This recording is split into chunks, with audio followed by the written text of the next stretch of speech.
en tout cas nous, notre génération, tellement ils ont menti sur lui, ils ont raconté du n'importe quoi, ils mettent la pression par l'information, vous finissez par détester la personne. Ils font un modèle de la personne pour vous imposer ça dans l'esprit. Vous finissez par détester la personne, on l'amène à la CPI, après on lui dit qu'il n'y a rien, il est coupable de rien. C'est sérieux ça? Kadhafi, on a laissé Kadhafi mourir. Voici les conséquences ici. Dictateur, il a fait ci, il a fait ça par leurs organismes. Ils mentent. RFI, quoi. Je veux dire, c'est le pays des dirigeants non confirmés. Nous sommes venus, nous avons vu, il est mort. C'était la réaction tristement célèbre d'Hillary Clinton après l'exécution de Kadhafi. Mais la véritable raison de son assassinat, c'est qu'il a osé lancer une monnaie adossée à l'or, qui aurait pu libérer l'Afrique de la dépendance au dollar. L'Occident savait que, s'il réussissait, son empire s'effondrerait. Aujourd'hui, un nouveau nom fait surface, le capitaine Ibrahim Traoré. Il ne se contente pas de poursuivre la mission de Kadhafi. Même la Libye, qui a été détruite, est de nouveau citée comme exemple. Traoré est en cette mission avec le soutien total de toute une région. Et après 16 tentatives infructueuses, l'Occident ne parvient toujours pas à l'arrêter. Pourquoi? Parce que cette fois-ci, l'Afrique n'est pas seule. Mais voici ce qui rend Traoré différent, il a tiré les leçons de la chute de Kadhafi. À l'époque, il n'y avait pas de réseaux sociaux. Les journalistes étaient réduits au silence. Les médias occidentaux comme CNN, BBC et Al Jazeera ont dépeint Kadhafi comme un monstre. Et beaucoup d'entre nous y ont cru, parce que c'est tout ce qu'on nous montrait. En grandissant, le nom de Kadhafi signifiait dictateur, tyran, meurtrier de masse. Mais personne ne nous a parlé du grand fleuve artificiel, un projet d'irrigation autofinancé de 33 milliards de dollars, qui a rendu le désert vert. Ni du fait que Kadhafi offrait l'électricité gratuite à chaque famille libyenne. Ou encore que l'éducation et les soins de santé étaient entièrement gratuits. Ou que les nouveaux mariés recevaient 50 000 dollars de l'État pour démarrer une vie de famille. Cette histoire a été cachée. Son image a été détruite, et son peuple s'est retourné contre lui. C'est exactement ce que Traoré a évité. Dès le premier jour, il s'est défini aux yeux du monde avant que l'Occident ne puisse le faire. Il a adopté les médias, rallié son peuple et pris le contrôle du récit. Et c'est pourquoi il est devenu si difficile à atteindre. Il n'est pas isolé. Son peuple est avec lui. L'Afrique est avec lui. Mais voici la question qui fait froid dans le dos. Si Kadhafi a été tué pour ce plan, jusqu'où l'Occident ira-t-il pour arrêter Traoré? Et que se passera-t-il lorsqu'ils réaliseront que, cette fois, c'est trop tard? Avant d'aller plus loin, rappelez-vous ceci, chez Black Rebellion, nous ne nous fions pas aux rumeurs. Chaque détail que nous partageons provient de journalistes locaux vérifiés et de sources en ligne fiables. Ce sont des histoires noires non racontées. Des vérités que le récit occidental tente d'enterrer. Mais c'est par le silence que l'histoire s'efface. Votre voix, votre partage, votre abonnement, c'est ainsi que nous ripostons. Alors aimez, abonnez-vous et partagez ceci avec chaque communauté noire.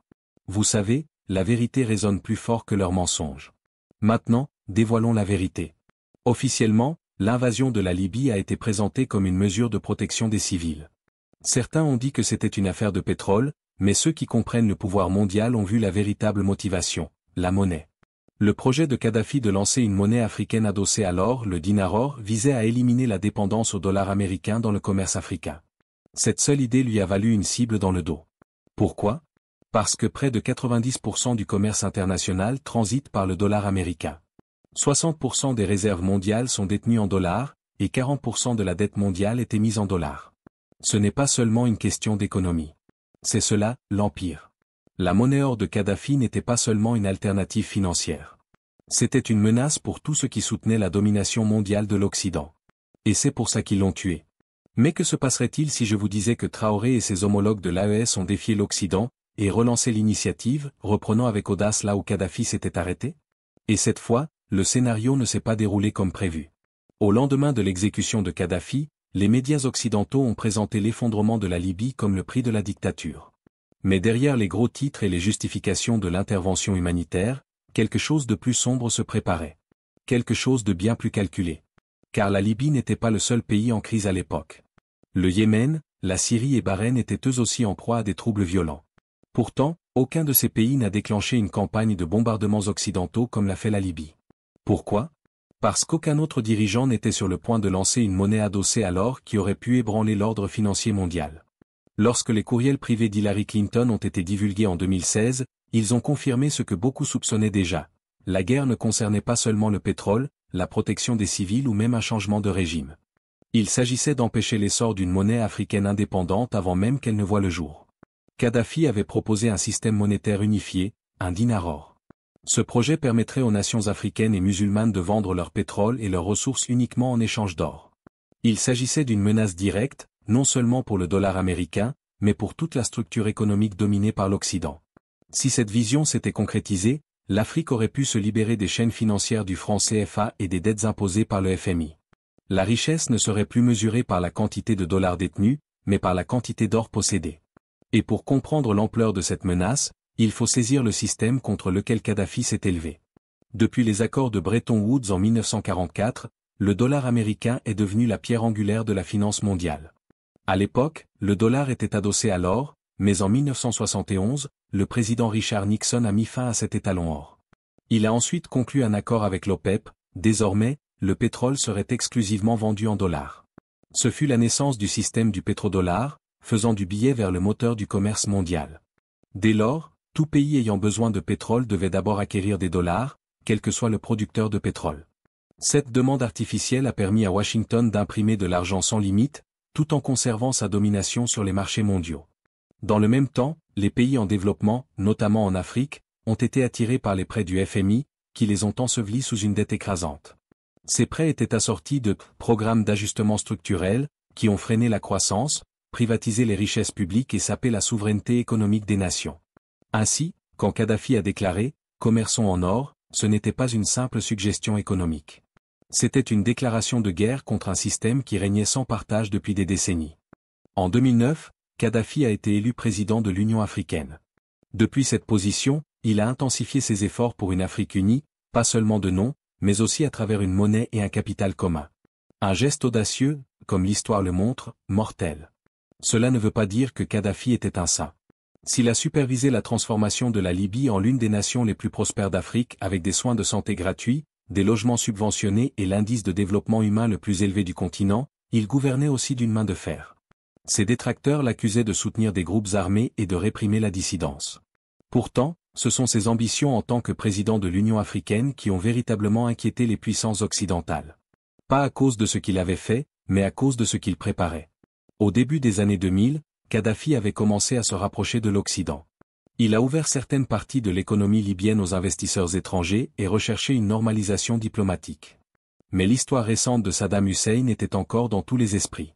En 2000, Saddam avait osé convertir les ventes de pétrole irakien du dollar américain à l'euro. La punition a été rapide, sanctions, invasion, puis exécution. Non pas pour des raisons humanitaires, mais pour avoir menacé la suprématie du dollar. Kadhafi avait compris le schéma. Lors d'un sommet de la Ligue arabe, il a lancé un avertissement glaçant. L'Amérique a pendu Saddam. Nous pourrions être les prochains. Il n'avait pas tort. Son action en faveur de l'unité africaine était le fruit de décennies de travail. Il envisageait un continent non seulement uni politiquement, mais également souverain économiquement, avec une monnaie unique, une armée commune et un passeport panafricain. Parmi ces trois piliers, seule la monnaie représentait une véritable menace pour l'Occident. Pourquoi ? Parce que l'argent, c'est le pouvoir. Et Kadhafi était sur le point de réécrire les règles. Les services de renseignements occidentaux ne s'y sont pas trompés. En 2011, le président français de l'époque, Nicolas Sarkozy, aurait qualifié Kadhafi de menace pour la sécurité financière du monde. La même année, un courriel divulgué depuis le serveur privé d'Hillary Clinton est venu confirmer les véritables craintes. Le gouvernement de Kadhafi détenait 143 tonnes d'or et une quantité similaire d'argent, destinée à établir une monnaie panafricaine fondée sur le dinar-or libyen. Ce seul projet suffisait à bouleverser l'échiquier géopolitique mondial. Car si les pays d'Afrique francophone abandonnaient le franc CFA pour adopter le dinar-or de Kadhafi, la France perdrait son levier d'influence sur ces États. Et si le pétrole et les ressources étaient échangés en or plutôt qu'en dollars, l'empire financier américain ferait face à un défi direct. L'intervention militaire en Libye ne visait donc pas seulement à contenir un dictateur. Il s'agissait de tuer une monnaie avant même qu'elle ne puisse naître. Kadhafi n'a pas été éliminé pour crime contre l'humanité.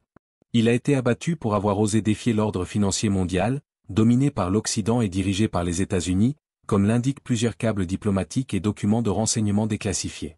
Les motivations de l'intervention occidentale n'avaient rien à voir avec la protection des civils. Il s'agissait de 5 objectifs stratégiques. 1. Sécuriser le contrôle des vastes réserves pétrolières de la Libye. 2. Réaffirmer la domination occidentale en Afrique du Nord. 3. Renforcer l'influence politique des principaux dirigeants occidentaux. 4. Offrir aux forces de l'OTAN une vitrine de leur puissance. 5. Et surtout, neutraliser les plans de Kadhafi de créer une monnaie panafricaine adossée à l'or, en rupture totale avec le dollar et l'euro. Kadhafi n'était plus perçu comme un simple dictateur. Il devenait une menace idéologique. Il montrait à l'Afrique qu'elle pouvait atteindre la souveraineté autofinancée, sans dette, sans supervision occidentale. Son projet phare, le grand fleuve artificiel, était une prouesse d'ingénierie hydraulique de 33 milliards de dollars. Ce projet transformait le désert libyen en terres agricoles fertiles, sans aucun financement du FMI ni de la Banque mondiale, et sans conditionnalité coloniale. C'était une menace non seulement pour les intérêts pétroliers occidentaux, mais aussi pour le modèle économique mondial basé sur la dette. L'OTAN a donc frappé non seulement les pipelines, mais aussi les usines qui produisaient les tuyaux en béton. Ce n'était pas une attaque contre des infrastructures, c'était une attaque contre l'indépendance. Ce que Kadhafi représentait, ce n'était pas le chaos. C'était le contrôle africain. Et cela, l'Occident ne pouvait le tolérer. Car l'Occident craint moins une Afrique militarisée qu'une Afrique économiquement libre. Et c'est précisément ce que Kadhafi était en train de construire, avec des liquidités garanties par le pétrole, et des plans garantis par l'or. Son projet de dinar africain aurait mis fin au système du franc CFA, affaibli le pétrodollar et obligé le monde à traiter l'Afrique comme un partenaire égal sur les plans économiques, politiques et diplomatiques. Il ne s'agissait pas de droits humains. Il s'agissait de système. De rupture.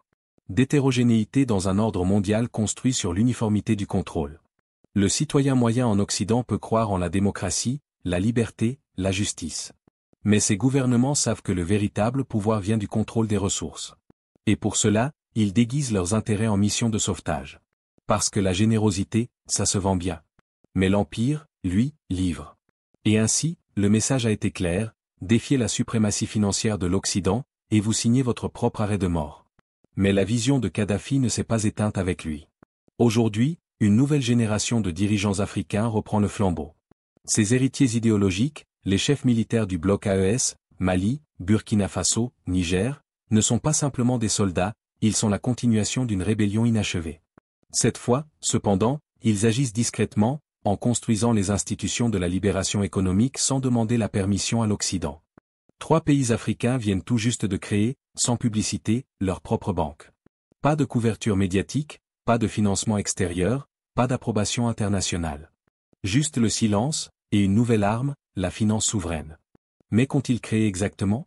Et pourquoi l'Occident évite-t-il publiquement le sujet, tout en travaillant en coulisses à leur élimination discrète ? Découvrons-le. Quelque chose de monumental vient de se produire en Afrique de l'Ouest dans une déclaration sobre, passée inaperçue. À première vue, la création d'une organisation financière par 3 pays enclavés pouvait sembler anodine, voire bureaucratique. Mais en y regardant de plus près, on voit que ce n'est pas une initiative régionale classique. C'est le genre d'acte qui ébranle les fondements des systèmes établis. Le Niger, le Burkina Faso et le Mali, souvent réduits à des statistiques de conflits, d'instabilité et de pauvreté, viennent de prendre un risque historique. Ils ont créé leur propre institution bancaire régionale, la Banque confédérée pour l'investissement et le développement. Ne vous laissez pas tromper par le nom administratif. Il ne s'agit pas d'une simple agence de développement. Ce soulèvement s'exprime en argent. Une banque avec un objectif clair, financer l'avenir sans dépendance à l'égard des institutions occidentales. Cela a commencé avec 500 milliards de francs CFA, soit environ 820 à 833 millions d'euros. Une somme énorme, en particulier pour des pays que l'on disait incapables de financer quoi que ce soit sans aide étrangère. Mais cette fois, l'argent ne vient pas de Bruxelles, ni de Washington, ni de Paris. Il vient de leurs propres économies, de leurs réserves, de leurs ressources locales. C'est une monnaie africaine pour une croissance africaine. Ce qui rend cette banque véritablement révolutionnaire, ce n'est pas seulement son existence. C'est ce qu'elle symbolise, et où elle est née. Elle n'a pas été fondée dans les puissances économiques du continent, mais dans le Sahel, au cœur des conflits géopolitiques, des sanctions et de l'isolement international. Et malgré tout, ces nations ont accompli ce que beaucoup pensaient impossible. Elles prennent en main leur avenir économique, non pas avec des slogans, mais avec des instruments de souveraineté. La cérémonie d'inauguration a été modeste. Aucun gala somptueux, aucun représentant de la Banque mondiale. Ce n'était pas un événement destiné aux investisseurs ou aux médias. Ce n'était pas pour le spectacle, mais pour l'intention. Ce type de désir indique qu'un changement plus important est en cours. Ces nations n'ont plus besoin d'aide. Elles le déclarent clairement, et surtout, elles le démontrent par leurs actes, non par des mots. Les nations libres, qui faisaient autrefois partie du système économique francophone de l'Afrique de l'Ouest, lié à la monnaie CFA soutenue par la France et étroitement impliqué dans des organisations telles que la CEDEAO, appelée parfois IAWA, et l'Union économique et monétaire ouest-africaine, UEMOA, aurait dû être servi par la Banque confédérée. Cependant, depuis 2023, ces mêmes nations ont commencé à réorganiser leurs relations, ont expulsé les soldats français et se sont retirés de la CEDEAO. Par conséquent, lorsqu'elles prétendent avoir construit une banque, ce n'est pas seulement une banque.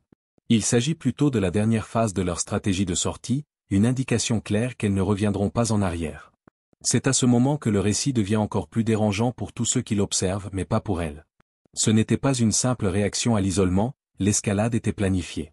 Suite à la pression économique, à l'exclusion politique et aux sanctions, ces pays ont pris une mesure inhabituelle dans la politique mondiale, ils ont cessé de réagir et ont commencé à construire. Ils n'ont pas répondu par des indignations diplomatiques ou des menaces. En réponse, ils ont produit quelque chose de concret, un outil qui augmente leur indépendance, diminue leur vulnérabilité, une révolution silencieuse que Kadhafi aurait sans doute reconnue instantanément, et qui les rend plus difficiles à manipuler. Il faut considérer ce que cette banque remplace pour comprendre l'ampleur de ce qui se passe.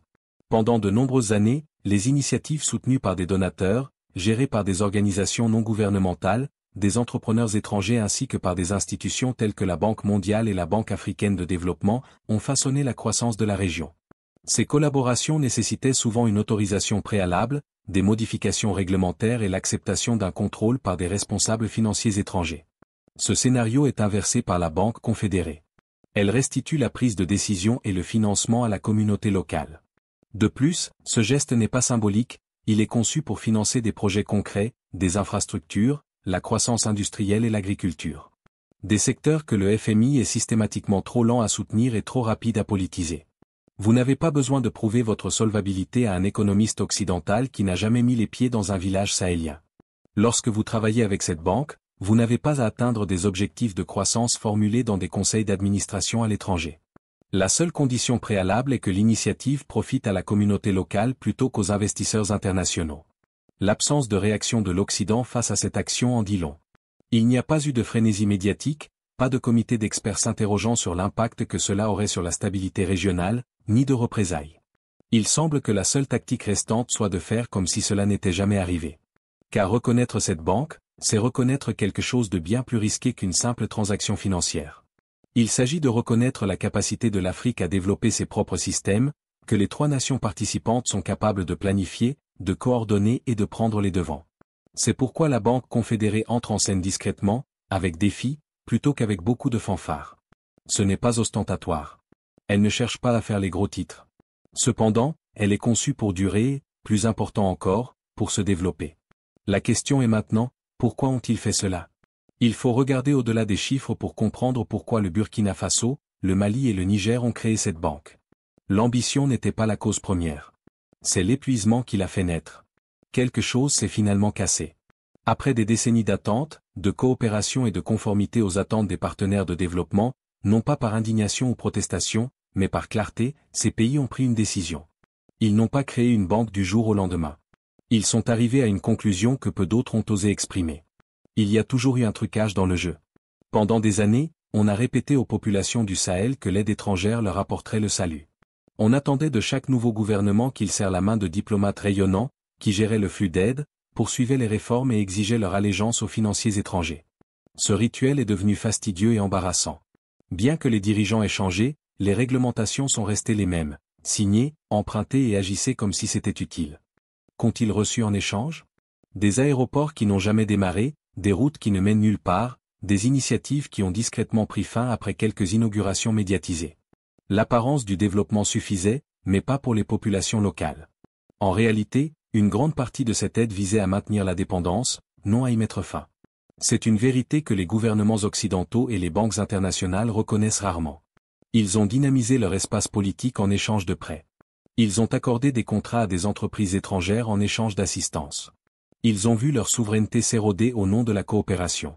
On leur a demandé d'attendre chaque fois qu'ils réclamaient un investissement agricole. On leur disait que c'était trop dangereux dès qu'ils évoquaient l'industrie locale.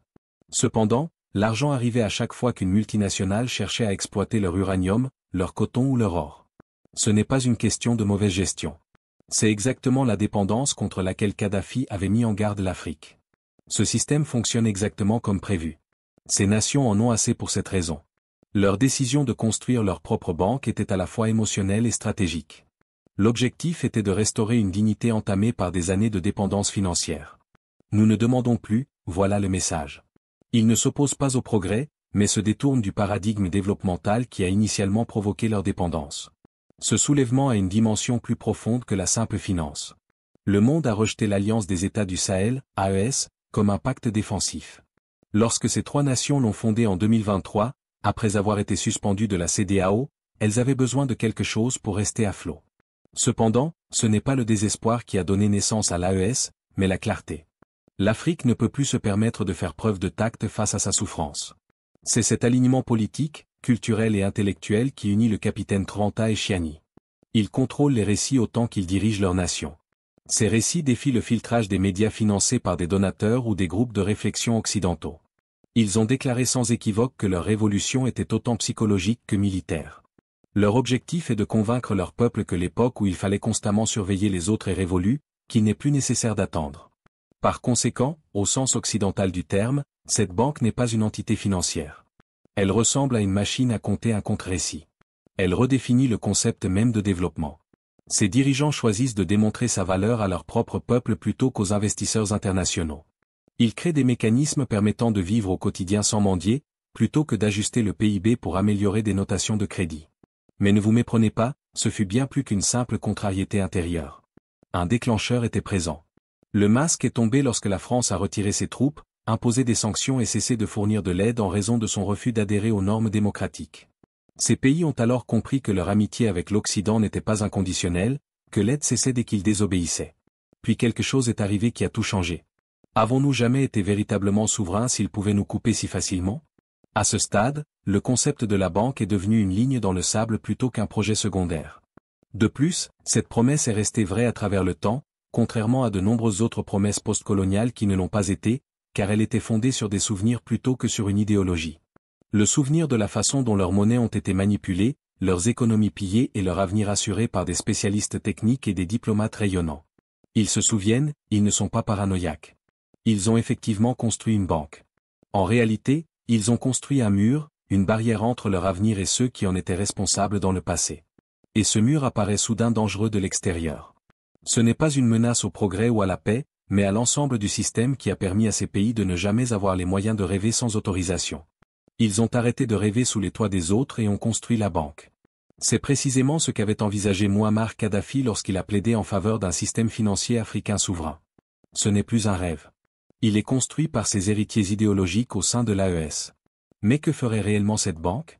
Ils l'ont donc construite autant comme un guide pour l'avenir que comme un rejet du passé. Ce n'est pourtant pas vraiment un projet de vanité. Ce n'est pas un monument révolutionnaire. L'argent, les matériaux, les machines et les cerveaux sont tous destinés à être déplacés par la Banque confédérée à des fins d'investissement et de développement. Elle n'est pas là pour faire impression. Elle est là pour faire les réparations nécessaires que personne d'autre ne ferait. L'Occident a discuté des investissements dans les infrastructures pendant des années. Cependant, il existe encore des nids de poules et des routes poussiéreuses reliant ces trois nations. La seule chose qui a changé, ce sont les consultants et leurs conclusions. Même si la Banque mondiale annonce des projets ferroviaires de plusieurs millions de dollars, la Banque confédérée comble désormais le vide laissé par les promesses non tenues. Quelle est sa priorité absolue? Le recablage des os de la zone. Nous parlons ici de lignes ferroviaires qui relient les pôles uranifères du Niger aux industries du Mali, puis au centre de distribution du Burkina Faso, non pas au port d'exportation ni à l'Europe, mais entre eux. Car c'est là toute la distinction. Cela n'a rien à voir avec l'exportation de matières premières pour gagner de l'argent à l'étranger. L'objectif est de créer des réseaux internes qui soutiennent la main-d'œuvre et l'industrie locale. Pendant de nombreuses années, les seules routes viables étaient celles qui conduisaient les ressources hors d'Afrique. L'objectif de la Confederate Bank est d'inverser la tendance visant à connecter les mineurs aux ressources énergétiques, les agriculteurs aux transformateurs et les marchandises aux marchés locaux. C'est la logistique de la libération. Cependant, l'acier ne suffira pas à impulser ce changement. L'énergie sera le champ de bataille du futur. La Confederate Bank soutient un avenir différent dans une région dominée par les prix de l'essence importée et ravagée par les pannes d'électricité. Des réseaux énergétiques gérés localement, décentralisés et renouvelables. La stratégie consiste à investir à grande échelle dans des parcs solaires, en particulier dans les zones où les niveaux de pauvreté énergétique et d'ensoleillement sont les plus élevés. Ces mégaprojets ne sont pas construits à l'étranger et ne nécessitent pas la surveillance du FMI. Les habitants de la région financent ces micro-réseaux alimentés par la communauté, car les écoles restent ouvertes tant que les lumières restent allumées. Les réfrigérateurs sont exploités par les cliniques. Les entreprises locales ne dépendent plus du diesel. Le développement devient soudainement une réalité. Cependant, l'énergie n'est qu'un élément de la chaîne. L'autre est la nourriture.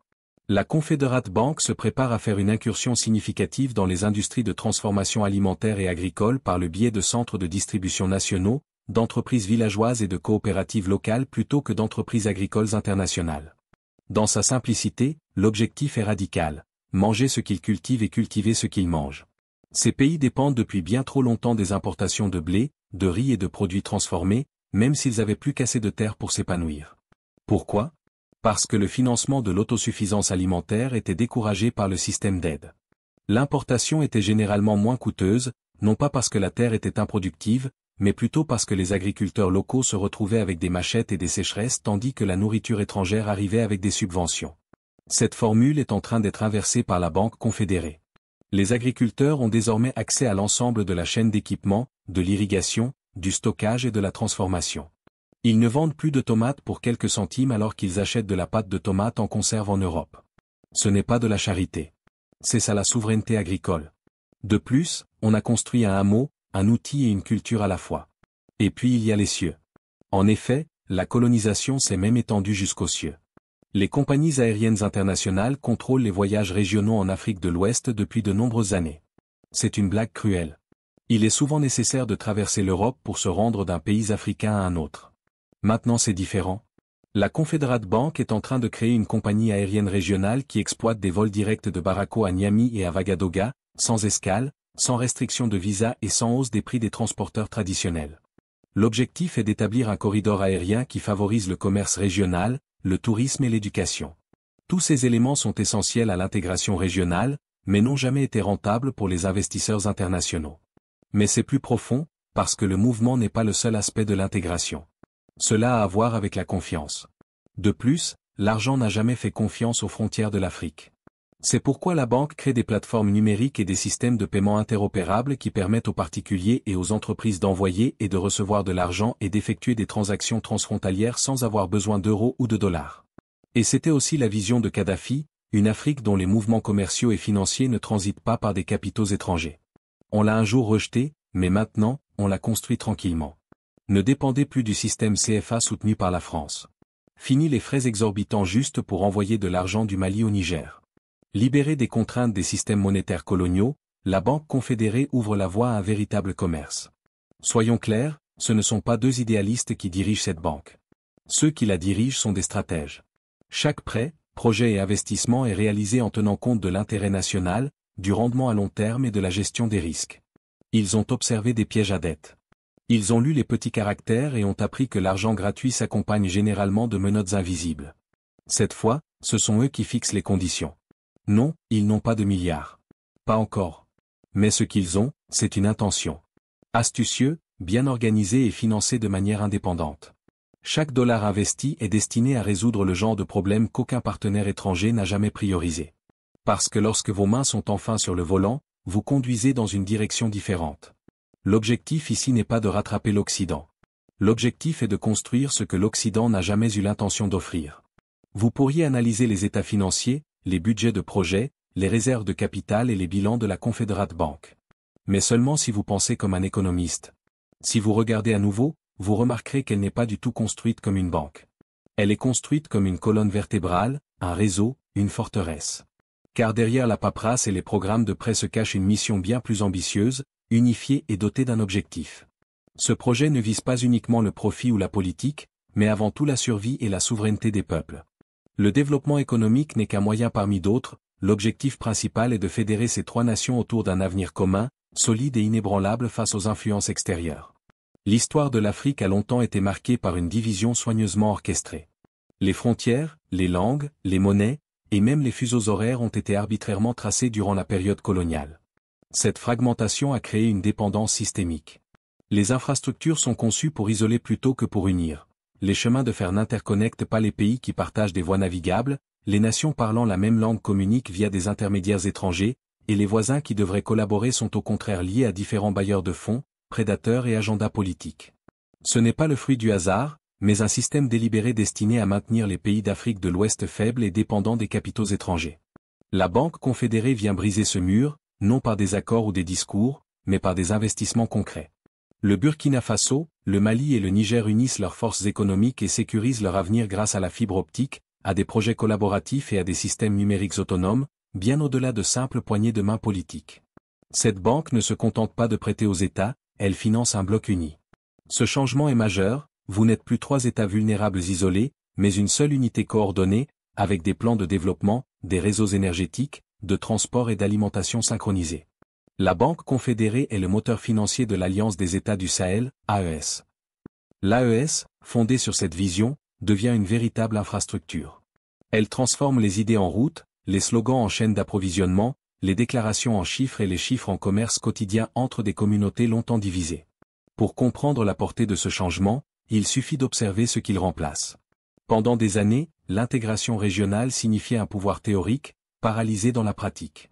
Fondée sur une monnaie coloniale toujours liée à l'euro, dominée par des pays plus grands comme le Nigeria et alignée sur la politique occidentale, cette intégration imposait aux petits États une soumission bureaucratique sans résultat concret. Pire, lorsque les gouvernements militaires du Sahel ont pris des décisions rejetées par l'Occident. Comme expulser des troupes étrangères, refuser certains contrats d'exploitation ou dénoncer des hypocrisies flagrantes, l'ancien système s'est transformé en force de police, infligeant suspensions, sanctions, fermeture de frontières et isolement. Lorsque les nations du Sahel ont formé l'AES, elles ne rejetaient pas l'idée d'unité, elles la redéfinissaient. Cette intégration n'a pas été démantelée, elle a été reconstruite selon leurs propres conditions. Aujourd'hui, l'AES dépasse largement une simple alliance politique. Avec la Banque confédérée au cœur, c'est un système fonctionnel doté de réglementations économiques communes, d'un budget unifié et d'une stratégie monétaire coordonnée. Il négocie des accords douaniers, crée des systèmes d'approvisionnement conjoints et propose un marché commun pour les biens et services essentiels, tout cela géré, exécuté et protégé par la Banque. Cette unité est aussi défensive. Isolées, ces nations étaient fragiles face aux coups d'État, sanctions et sabotages économiques. Ensemble, elles sont beaucoup plus résilientes, plus difficiles à déstabiliser ou isoler. Il n'y a plus de point de défaillance unique, plus besoin d'exploiter la faiblesse d'un État pour affaiblir les autres. Quand le Burkina Faso a été privé d'aide, le Mali a pris le relais. Lorsque le Niger a été sanctionné, les partenaires de l'AES ont ouvert des routes commerciales alternatives. Et aujourd'hui, ces nations n'ont plus à se justifier auprès de prêteurs peu coopératifs. Grâce à leur propre banque régionale, elles ne sont plus contraintes de réorganiser leur économie chaque fois qu'une institution occidentale change ses normes de gouvernance. Elles ont bâti un système en circuit fermé, fondé non sur le secret, mais sur l'autodétermination. La porte d'entrée vers ce système, c'est la Banque confédérée elle-même. Si vous souhaitez accéder aux opportunités, aux capitaux et aux marchés de ce bloc, vous devez respecter les règles de l'Alliance des États, pas celles de Washington, ni de Paris, ni de Bruxelles. Les rôles se sont inversés. Pour la première fois, ce sont les pays africains qui tracent le cadre, et ce sont désormais les étrangers qui doivent décider s'ils sont prêts à accepter les conditions africaines. Ce n'est pas seulement un changement de politique, c'est un changement de posture. La Banque confédérée n'est pas qu'une institution financière. C'est un outil politique, un instrument d'affirmation et non de réaction, une manière de façonner la réalité au lieu de simplement y répondre. Et le monde commence à le remarquer. Que se passe-t-il quand la Guinée demande à rejoindre l'Alliance? Quand le Tchad se tourne vers la Banque confédérée pour un financement? Que devient une alliance qualifiée de « un mineur » qui accomplit en quelques années ce que l'Union africaine n'a pas réussi à faire en plusieurs décennies? Ce n'est plus une simple expérience locale. C'est un prototype continental et ça marche. Alors dites-nous, pensez-vous toujours que les nations africaines ont besoin d'aide? Croyez-vous encore que l'indépendance totale est hors de portée? Laissez vos pensées dans les commentaires. Ici, sur Black Rebellion, nous explorons les histoires inédites de l'existence noire, de la rébellion noire et de l'histoire noire méconnue. Abonnez-vous pour rejoindre ce mouvement. Ce faisant, vous ne vous contentez pas de rester informé. Vous devenez acteur d'un mouvement mondial qui vise à redonner à l'Afrique sa place légitime dans le monde. Cliquez sur ce bouton d'abonnement et activez les notifications pour ne jamais manquer un épisode. Ensemble, diffusons la connaissance et construisons la souveraineté. Merci d'avoir regardé.